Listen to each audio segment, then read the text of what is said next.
உடைமைக்கும் அச்சுறுத்தல் இருப்பதாக கருதுகிறோம். ஆன காரணத்தினால தான் அந்த பாதுகாப்பு வேண்டும் என்று கேட்டு நம்முடைய தலைமைச் செயலாளரத்தில் மனு கொடுத்துருக்கோம். இன்னும்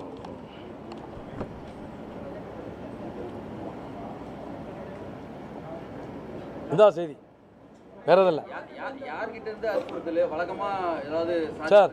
இப்போ பாட்டாளி மக்கள் கட்சி இன்றைக்கி இருக்கிற நிலைமையில உங்களுக்கு தெரியும். எங்களுடைய சேலம் மாவட்டத்தை ஒரு உதாரணத்துக்கு எடுத்துக்கணும்னா, சேலம் மாவட்டத்தில் 5 இடத்துல நாங்கள் வழக்கு கொடுத்துருக்குறோம். மிரட்டல் உள்ளே வந்து அடிக்கிறாங்க, உதைக்கிறாங்க, வெட்டுறங்க உத்துறன்னு சொல்கிறாங்க. இப்போ இதே பாருங்க, உங்களுடைய ஃபேஸ்புக்லேயே போய் பாருங்கள், உங்களுடைய லைவ்லேயே கீழே போய் பாருங்கள், அது எல்லாம் மிரட்டுவாங்க. வெட்டுறடா, குத்துறடா, ஆவண்டா, ஆச்சா போச்சான்னு ஆபாசமாக. அதாவது ஒரு நாகரீகம் கெட்டு தரங்கட்ட ஒரு கூட்டம் மருத்துவர் ஐயாவை தொடர்ந்து விமர்சனம் பண்ணி கொண்டிருக்கிறார்கள். அந்த கூட்டத்திலிருந்து தான் பாதுகாப்பு வரணும் வேணும்னு சொல்லிட்டு நாங்கள் மனு கொடுத்துருக்கோம். அது எல்லாம் உங்களுக்கு எல்லாம் தெரியுமே, உங்களுக்கு எல்லாம் தெரிஞ்சவங்க தான்.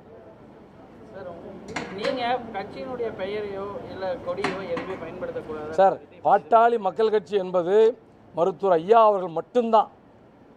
46 வருஷத்துக்கு முன்னாடி வன்னியர் சங்கம் என்ற அமைப்பை துவங்கினார். அதற்கு அடுத்து இப்போ கட்சியை 30 ஆண்டுகளுக்கு முன்பு ஐயா துவங்கினார். 34 ஆண்டுகளுக்கு முன்பு ஐயா துவங்கினார். 100க்கு 100% பாட்டாளி மக்கள் கட்சி மருத்துவர் ஐயாவுடைய கட்டுப்பாட்டில் இருக்கிறது. மருத்துவர் ஐயா அவர்களே தலைவர்.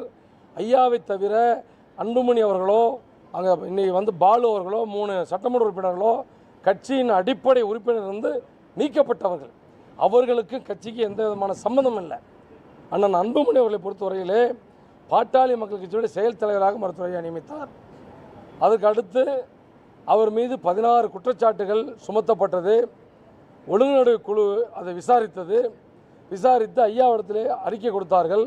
அதிலிருந்து அடிப்படை உறுப்பினர் பதவிகள் உள்பட அனைத்து பொறுப்பிலிருந்தும் பாட்டாளி மக்கள் கட்சியிலிருந்து அண்ணன் அன்புமணி அவர்களும் 3 சட்டமன்ற உறுப்பினர்களும் பாலுவெல்லாம் அதுக்கு முன்னாடி நீக்கிட்டாங்க.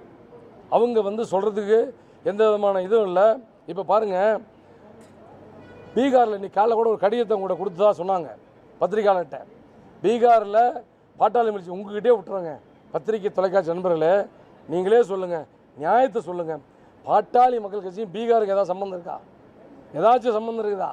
தேர்தல் ஆணையத்தை பாட்டாளி மக்கள் பீகாரிலே மாமல்லபுரத்திலே போட்டியிடுகிறோம்னு சொல்லி ஒரு பொய்யான தகவலை, உண்மைக்கு மாறான ஒரு தகவலை கொடுத்து அந்த கடிதத்தை பெற்றிருக்கிறார்கள். அந்த கடிதத்தை எப்படி பெற்றிருக்காங்கன்னா, தலைவர் பாட்டாளி மகிழ்ச்சி, அதில் எந்த மாற்று கருத்து இல்லை. அது மருத்துவர் ஐயா தான் 100%. அந்த எங்களுடைய கட்சியினுடைய அலுவலகம் 63 நாட்டுமுத்து நாயக்கன் தெரு.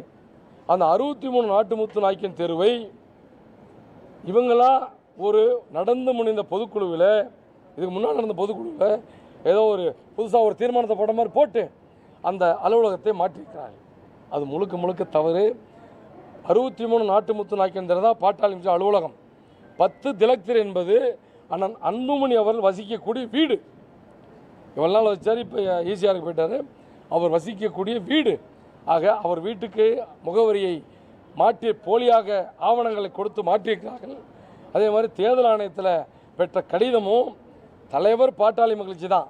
தலைவர் பாட்டாளி மகிழ்ச்சி மருத்துவர் ஐயா தலைவர், அவருக்கு தான் அந்த அதிகாரம். ஆன காரணத்தினால எங்கள் மேலே கடிதம் கொடுக்கறதுக்கோ நடவடிக்கை எடுக்கிறது எந்த விதமான அதிகாரமும் அவர்களுக்கு இல்லை. அதான் ஐயா நேற்று சொல்லியிருக்காங்க, பாட்டாளி மகிழ்ச்சி என்பது மருத்துவர் ஐயா தலைமையிலானது. அவர்கள் ஒரு கூட்டம், ஒரு குழு, அவ்வளோதான். அப்போ இன்னைக்கு பார்த்தாங்களா? நானும் பார்த்துறேன். ஆமாம் ஆமாம் சார், கட்சியை விட்டு நீக்கப்பட்ட 50 சட்டமன்ற உறுப்பினர் இருந்தாலும் தலைவர் மருத்துவர் ஐயா அவர்கள் அவங்கள கட்சியை விட்டு நீக்கிட்டார். பொதுக்குழு அதுக்கு அங்கீகாரம் கொடுத்துருச்சு. கட்சியை விட்டு எல்லாத்தையும் நீக்கப்பட்டவர்களோடு எந்த தொடர்பு வச்சுக்கொள்ளக்கூடாதுன்னு கொடுத்துட்டாங்க. அந்த அடிப்படையில் நாங்கள் அவங்க கூட எந்த தொடர்பு வச்சுக்கிறதில்ல. ஐயா அவருடைய உத்தரவு தான் செல்லும். அவர்களுக்கும் பாட்டாளி மக்கள் கட்சியும் சம்பந்தம் இல்லை. கட்சியினுடைய சட்டப்பேரவை குழுவினுடைய தலைவர் அண்ணன் ஜி.கே. மணி அவர்கள் தான். கொறடா நான் தான். இந்த இப்போ போய் பார்க்க போகிறேன், போய் பார்த்து அவர்கிட்ட பேச போகிறேன்.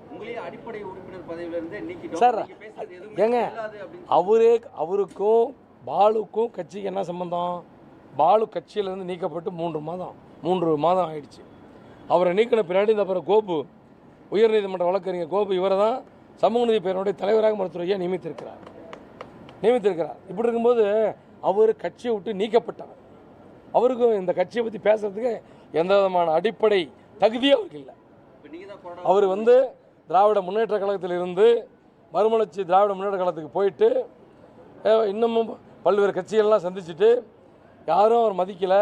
அண்ணன் மாவீரன் குரு அவர்களை பிடிச்சி அவர் ஊர்க்காரங்கனால நம்ம பாட்டாளி கட்சி இணைந்தார். சும்மா அப்படியே ஆகா ஒகன்னு சீன் போட்டு பத்திரிகையில் பேட்டி கொடுத்து அவர் தன்னை ஒரு முன்னிலைப்படுத்தி கொண்டார். எங்களை மாதிரி மாணவர் பருவத்தில் டவுசர் போட்டு கட்சிக்கு வந்தவன், டிராயர் போட்டு 1988 பாட்டாளி கட்சியில் நான் வன்னிய சங்கத்தில் வந்தவன். 1988 4 ரோடு, நான் தான் சொல்லியிருக்கேன், 4 ரோடில் மருத்துவர் ஐயா அவர்கள் 2 கண்ணு என்னை அழைத்து ஈர்த்ததுனால நான் கட்சிக்கு வந்தவன். இன்று வரையிலே கொள்கை மாறாமல் மருத்துவர் ஐயாவை என் கடவுள், மருத்துவர் ஐயாவை என் தலைவன் என்று நிரந்தரமாக உயிருள்ள வரையில் வாழக்கூடியவன். நான் தான் கொறடா. ஐயா சொல்லுவார், நான் தான் கொறடா.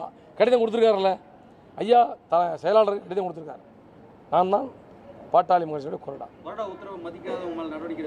இந்த கட்சியை நீக்காச்சுங்க, கட்சியை விட்டு நீக்காச்சு. கொறடா உத்தரவு நாங்கள் கொடுப்போம், அவங்க கட்சியை விட்டு எம்எல்ஏ கட்சியை விட்டு நீக்காச்சுங்க. மாமல்ல சின்னத்தில் போட்டிட்டு இருக்கிறாங்க. அதுவும் அவங்களுடைய பதவியை பறிக்கிறதுக்காக நீதிமன்றத்தில் நாங்கள் போகிறதுக்கு சட்டத்தில் இடம் இருக்குது. அது ஐயாவோட கலந்து சட்ட வல்லுநர்களோட கலந்து முடிவு பண்ணும். நன்றி. செக்ரட்டரி பார்க்க போகிறேன், வாங்க போகலாம்.